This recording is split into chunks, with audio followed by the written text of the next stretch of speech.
Datuk Menteri Besar Datuk Seri Amiruddin Syari turun padang menyertai program Singgah Bazar dan agihan bubur lambuk di Bazar Ramadan Kuala Selangor semalam. Sebanyak 1,000 bekas bubur lambuk diedarkan kepada peniaga serta pengunjung bazar dalam program tersebut. Sebelum mengedarkan cuadah itu kepada orang ramai, beliau turut mengacau bubur lambuk sebagai simbolik.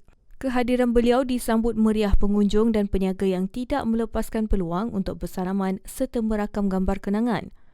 Pengunjung turut berpeluang menerima kupon platform Selangor Plats bernilai RM10 yang boleh digunakan bagi pembelian di gerai terpilih.